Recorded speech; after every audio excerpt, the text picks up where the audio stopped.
Assalamualaikum warahmatullahi taala wabarakatuh. Hello everyone.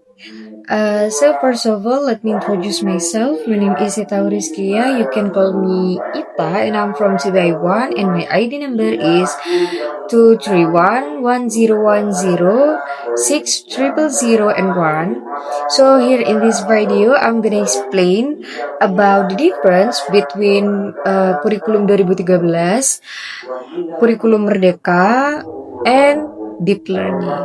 So first of all, I'm gonna explain you about curriculum 2013. First, my point is emphasizes character, education, and moral values. Curriculum 2013 aims to develop students not only academically but also morally.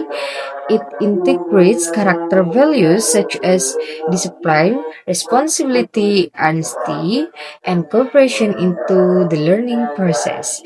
And for the second point is use core competencies KI, and basic competencies or KD. Learning objectives are organized through core competencies atau yang disebut dengan kompetensi inti, and basic competencies atau yang disebut dengan kompetensi dasar. These competencies guide teachers in determining what students should know and be able to do at each grade level. And third, my point is 3. Teacher guided and structured learning. In this curriculum, the teacher still plays a strong role in directing the learning process. Lessons are played systematically and follow a clear structure provided by the curriculum.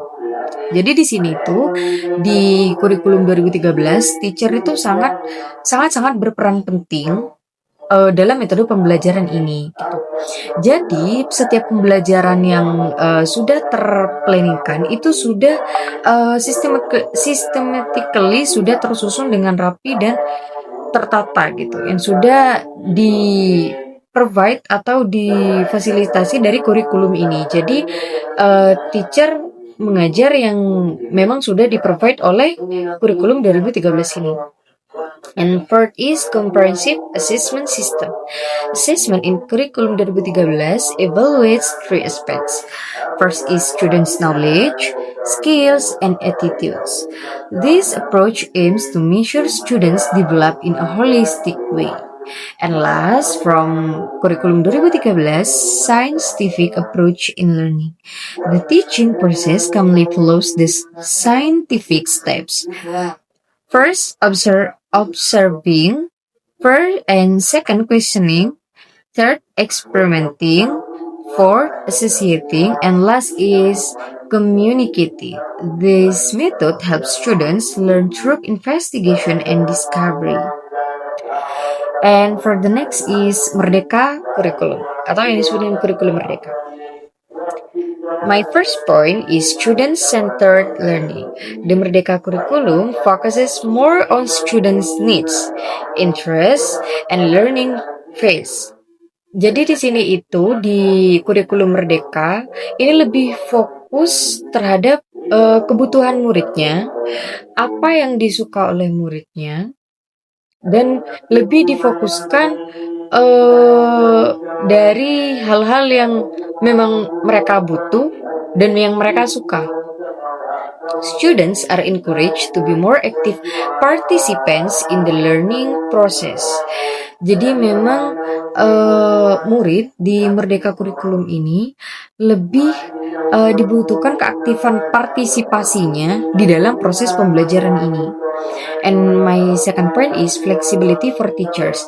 Teachers are given greater freedom to design lesson plans, choose teaching strategies, and adapt learning material according to the classroom context.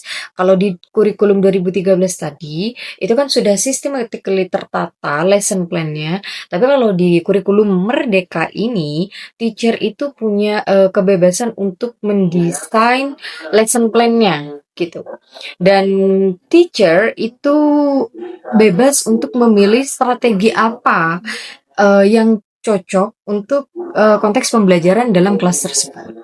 And my third point is uses learning outcomes atau capaian pembelajaran (CP) instead of core competencies and basic competencies. The Merdeka curriculum uses learning outcomes as the main learning targets that students should achieve. And the fourth point is project-based learning through Pancasila student profile projects. Students work on interdisciplinary projects that develop important values such as collaboration, creativity, critical thinking, and social responsibility. And last is from Curriculum Merdeka, encourage creativity and independence. This curriculum aims to build students who are independent learners, capable of thinking critically, solving problems, and expressing their ideas creatively. And last is deep learning or educational approach. First point is focuses on conceptual understanding.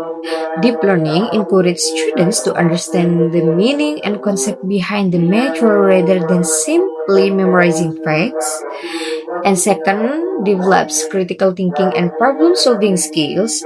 Students are trained to analyze information, evaluate ideas, and find solutions to complex problems. And third is active student participation. Students actively engage in learning through discussions, collaborations, and exploration of the ideas. And fourth, meaningful and long-term learning, because students deeply understand the material, the knowledge they gain tends to last longer and can be applied in different situations. And last is for my point, learning through inquiry and real life applications. Students often learn by investigating questions, solving real world problems, and connecting classroom knowledge with real life experiences. Okay, I think that's enough for me. That's enough for me. Maybe that's all from me. And the last I say, Assalamualaikum warahmatullahi taala wabarakatuh.